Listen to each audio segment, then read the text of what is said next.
Meanwhile, back in Queens is commanding officer of the 106th Precinct, Captain Berkley Van Tull, maybe downgrading crimes, fudging numbers at the behest of Eric Adams and his Crumbs crew, like us at the Finest Unfiltered I've been telling you for years with evidence. What I'm talking about is, not too long ago, we mentioned that there was a numbers for numbers scheme going on in transit.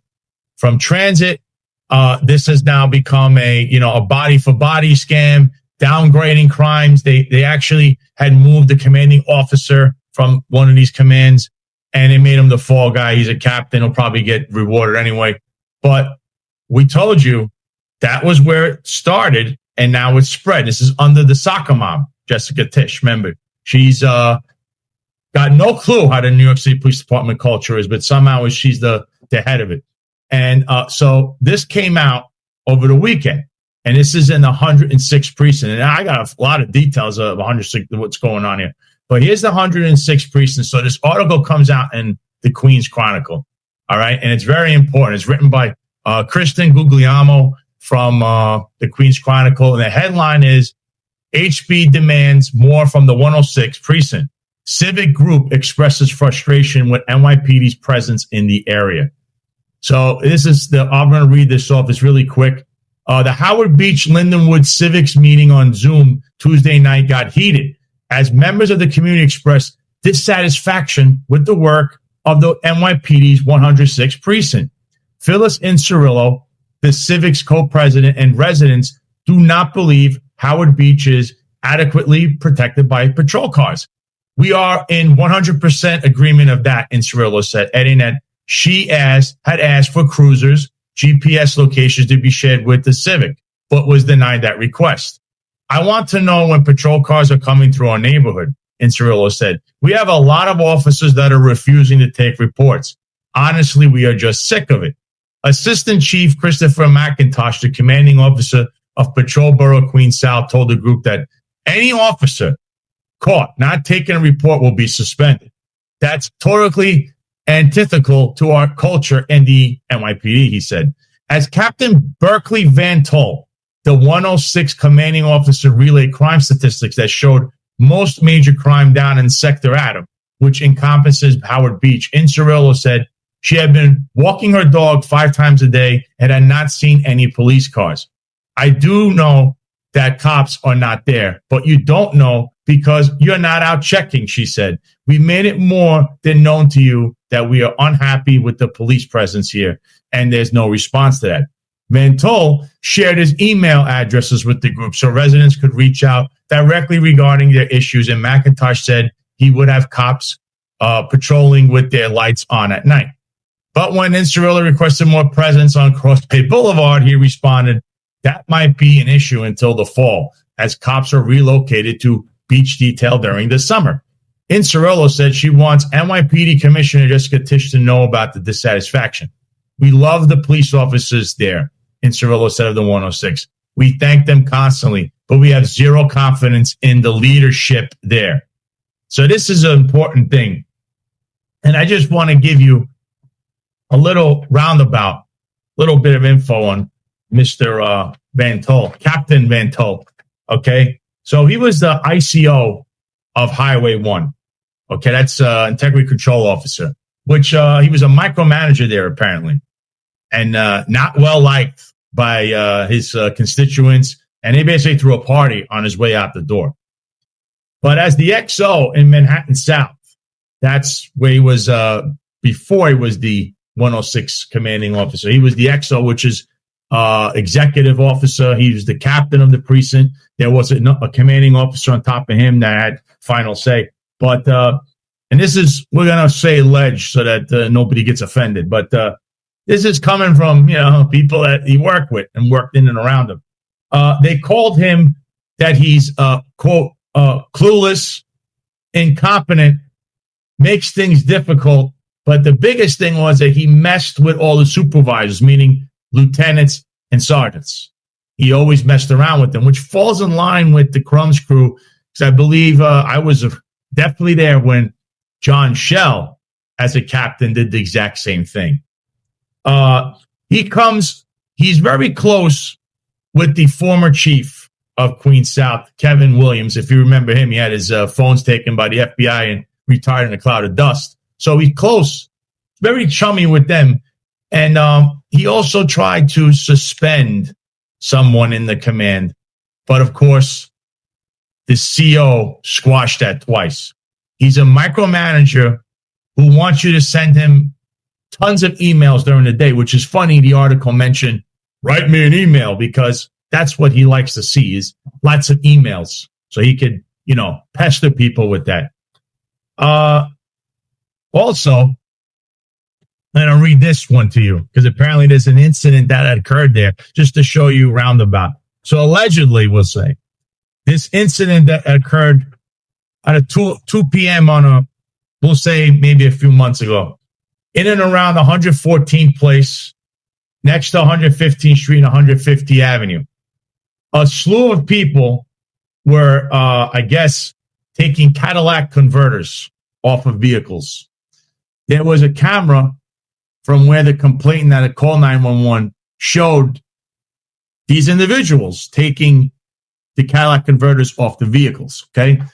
So the camera shows the perpetrators, their vehicles, the vehicles that they were taking the Cadillac converters off of with their license plates. Obviously calls 911. So apparently the patrol sergeant shows up. Obviously they have to take a report, which would be criminal mischief. Also, it's a grand larceny. Cadillac converters are very expensive. But allegedly, Captain Van Tull tells the sergeant, we're not taking that major. We're not doing that. We're not taking grand larceny. You're going to make it a petty larceny. And you know why he's going to make that a petty larceny? Because he says, although online, the dealership sells the Cadillac converter at whatever price it is, he found it cheaper on a offbeat website or some website that just sells random parts. So kind of like he found it online cheaper somewhere. And because of that, that report was made a petty larceny, not sent to the detective squad, a.k.a. the PDU and the 106th Precinct. And that sergeant gets rewarded by being promoted to the crime analysis team, where he could squash all kinds of reports all day long, which is where all the number fudging begins. And apparently and allegedly, that's how Mr. Van Tull gets ahead. So that's a little bit, I got a little bit more. But before that, I want to bring on Marlon Bethel.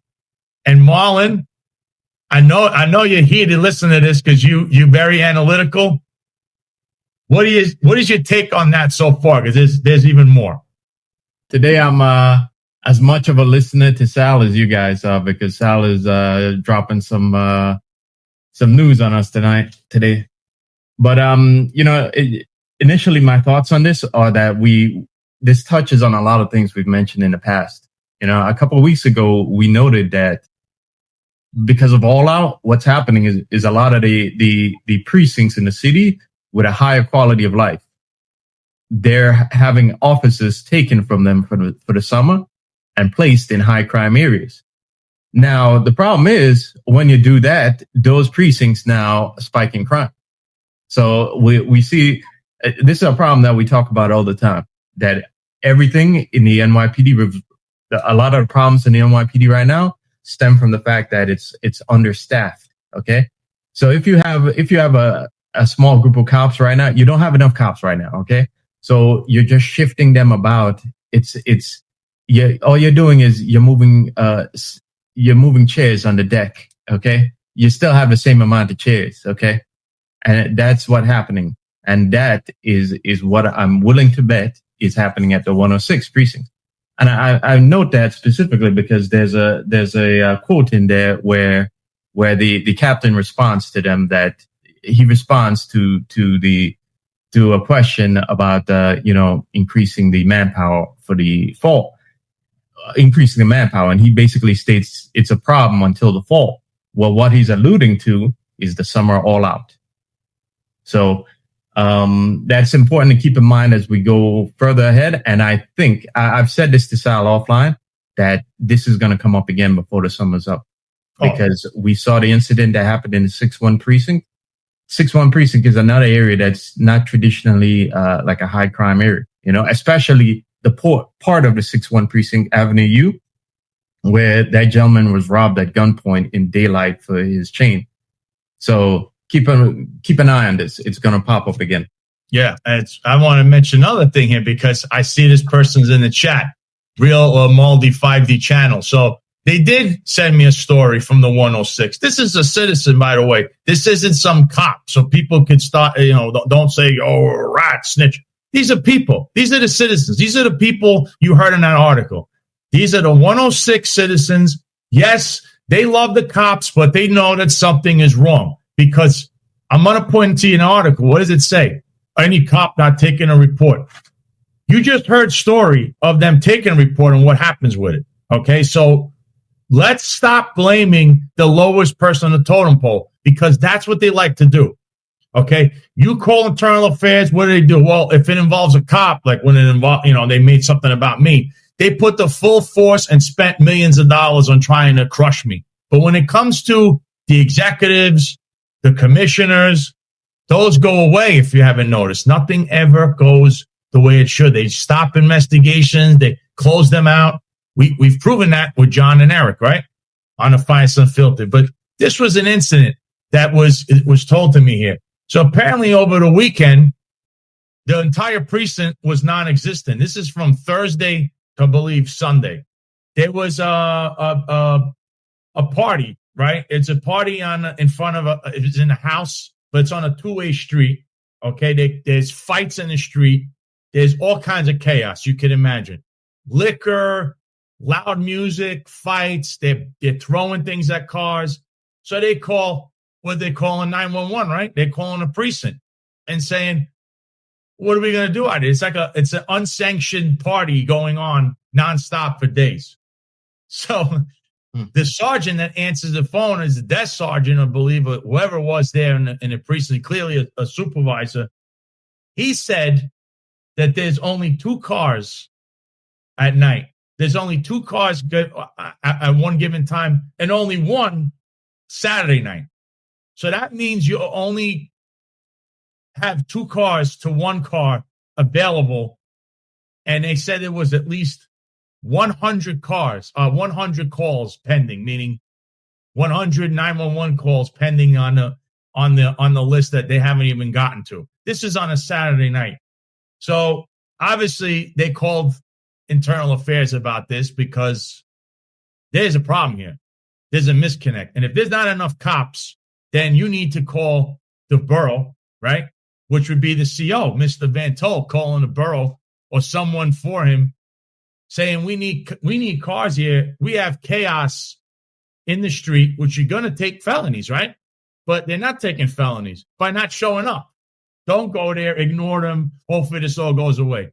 So now when this person calls 911 and then calls IEB, obviously this report, that investigation should go where, Marlon? Does it fall on the feet of the cops or does it fall on the feet of the commanding officers? Clearly, I don't know. He's clearly trying to cover for the fact that he has no cops and he doesn't want to take felonies because that's a felony. But we already know what they're really doing behind the scenes. They're fudging those numbers. Yeah. So it's important to note right now that the 106, I'm looking at their comp stat right now, and they're actually up in grand larceny auto. So it's something to keep in mind now. But yeah. But yeah, we've talked about this before, the dangers of like having a patrol, which is the backbone of the job. Okay. Patrol is, those of you who aren't as familiar with the minutia of the police department. Patrol, whenever you call 911, that's patrol. Okay. Whenever you your precinct is divided into sectors, and those sectors have officers assigned to it on each platoon, and they're the ones who are reporting to 911. Now we have additional specialized units that their job is primarily to go after, to be more aggressive because they're not as attached to the radio as say patrol is. Now here's the problem, right? If patrol is already understaffed, what does that tell you? that the cops are going from job to job to job, and they don't have time to address issues that might have come up on patrol. Say, for instance, you're driving around and you see a group of guys on a corner and they're arguing, and there's a chance that this thing is going to erupt into something worse. Okay. Or you see guys casing a store or whatever. You don't have the time to go and investigate that if you're going from job to job to job. And what does that mean? That means that there are these little issues, like in the case of that GLA or that GLA, that are going to happen because the cops don't have the time to take it, to go down that block at a slow pace and to stop and investigate anything that catches their eye if they have to respond to a 911 call, which takes priority. So this is a problem. And the thing is see, this all out, just to give you a little bit of this all out. This was a program designed to get what we call in the job house mouses out into the street, meaning the cop that works now, I'm big into civilianizing the police department. Crime analysis does not need a police officer in that office. All these little units, the TS, the 124 room, they don't need a cop. You don't. That cop should be on patrol. When you take 31,000 head count in the NYPD, allegedly, it might be probably even less. It's probably like 27,000, because they count everyone retired. They're on the books for 2 years running time. The cops should not be taking reports inside of a precinct. You need people on the street. Then why isn't that person that's crime analysis out in the street? A civilian can do that job. They're just on a computer all day looking at a screen. That's what they're doing. Picking up the phone. Oh, it's the 106th Precinct. That could be a civilian, right? But we can't do that, Marlon, because a lot of these people are protected. They're in a protected class. They need to be put inside because a lot of them are connected to, whether it be Crumbs or whoever, the Crumbs crew. That's why you see not enough cops out there. So, but this program was designed to take those people I mentioned out into the street. Onto the street. What did it turn into after year one? There were guys that were on patrol, meaning regular cops that worked every day. They went to all out. And now what's short? The people are supposed to be out in the street.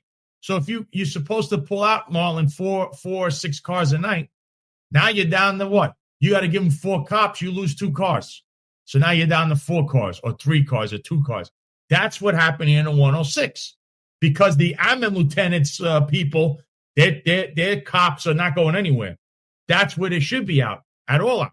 That's what it's designed to be. So that problem, soccer mom never resolved. She let that run rampant. So that's part of the problem here.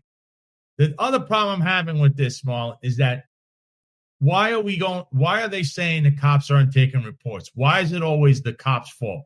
The cop does whatever the leadership wants, because if they move a little bit here or move a little bit there, their career is over, because that's what ends up happening. So they're trying to blame the cops either not showing up or not taking a report, when you know that one, they're strangled in with the all-out thing, because you're sending the very cops that are out in the street out to this all-out instead of the one working for the admin lieutenant doing nothing and making all this overtime at a freaking computer all day, which is a whole nother subject we could get into. But then you're taking reports and you're misclassifying them on purpose to make yourself look better, because obviously Van Tull comes from the Crumbs crew. If you haven't realized, he's connected to Crumbs. So he's down. If they're downgrading crimes, Marlon, how does it become the cop's fault? Which I heard them try to blame, because this is gonna hit all the way to the top. So they're already trying to say, well, it's the cop's fault. That's what I'm seeing. Well. Also, in that article, there's a quote from the chief, and he says any cop caught not taking a report will be what he said. Basically, will be disciplined, and that's I find that hilarious, because do you think it's the cop not taking that report, or is it the supervisor, telling him, to downgrade it or to classify it as something else? Which one do you think it is, Chief? You see how quickly it is to throw the blue shirt under the bus. So this, what's old is always new again in the NYPD. We go in these circles that eventually we go back again. Remember in the mid-teens, I've talked about this before. In the mid-teens, we were supposed to go to more of a community-centric model where the precincts had more autonomy, and precincts had like cops were supposed to be better trained, meaning we had a field training officer now, which me and Sal didn't. They just threw us an impact. Mm-hmm. And here we are seeing things are going in reverse again. Where forget about a community centric model. Now we're going back to centralized, the 1PP, and shifting bodies around on foot posts that are unfamiliar with neighborhoods, instead of leaving the cops in the neighborhoods, letting them learn the layout of their community.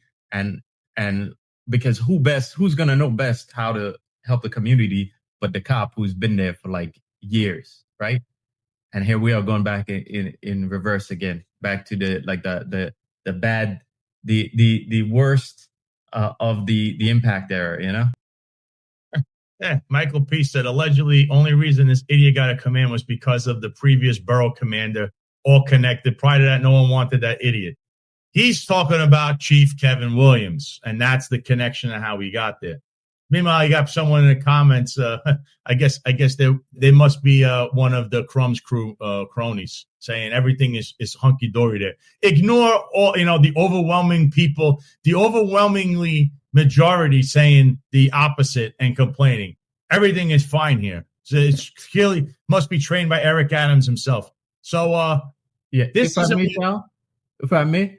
Yeah. Kevin Williams, by the way, comes up as being Sal just mentioned. He's part of that crew, because his name comes up in Sergeant Ludman's lawsuit against Tim Pearson.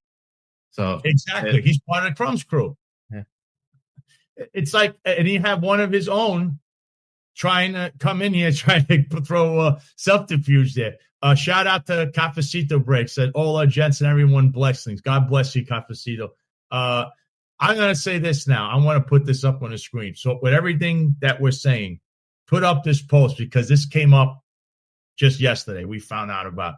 So for all his misdeeds right here, NYPD Captain Berkley Van Tull, the 106th Precinct commanding officer, is getting promoted this Friday despite allegations of downgrading crimes and number fudging for his pals in the Crumbs crew. And of course, I put that you could read the article, and on the bottom there, you'll see his name. It says Deputy Inspector. Marlon, in this administration, you get rewarded for, putting your head down and cowtailing to whatever they want. And of course, incompetence runs the entire place. Yeah. So you see that connection to the crew. Okay, that whole Banks, Madry, Pearson, that entire crew. And as we know, these guys are all buddies of Eric Adams. So think of it for a second. Eric Adams, whose political platform is safety, public safety. He's a public safety mayor, right? And what's happening now? What's the worst thing that could happen to him now? Is that we don't have public safety, right? So his guys are incentivized to downgrade crimes, at least long enough to get Eric Adams reelected right now. And it doesn't surprise me that this comes up again. No, this came, and it all happened at once because finally the community had enough. They made it well known that there's not enough cops around. They're not taking reports. Why? Oh, because they're downgrading reports, and it's coming from the very top. It's not Officer Joe and Officer Jane that are downgrading reports. That's not on them. That's going to be the leadership. So the leadership has a problem there. That's the problem, that the leadership is leading the community down the wrong road, basically. And they have every right, first of all, to complain and do whatever, because guess what? As a cop, and especially in a police department, you work for the people, not the other way around. I know many in the Crumbs crew believe the other way around, but it's actually that you work for the people. So they control the tempo will say of what's going to happen there.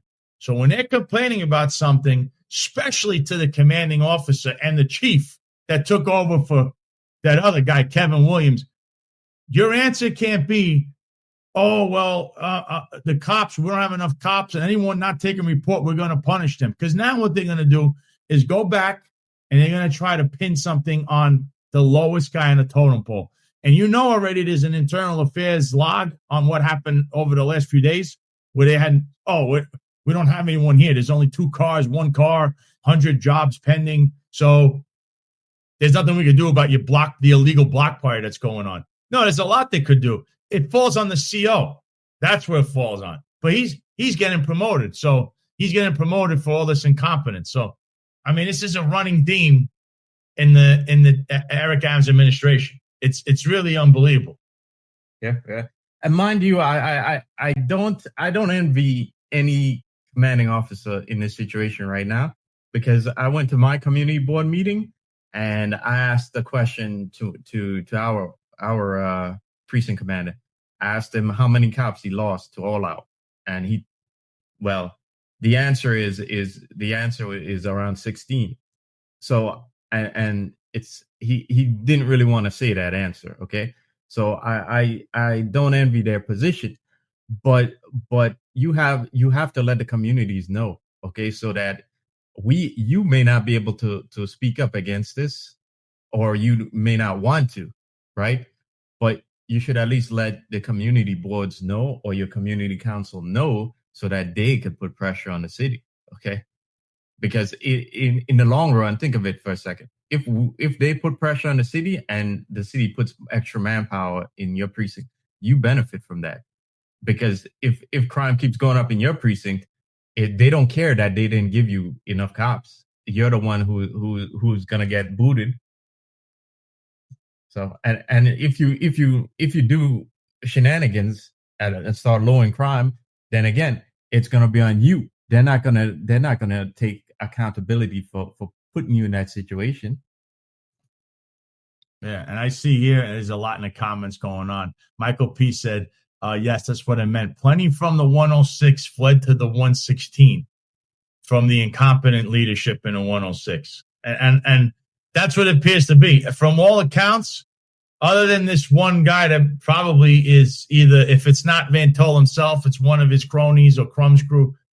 No one has said a good thing about him, including the cops that work there. No one.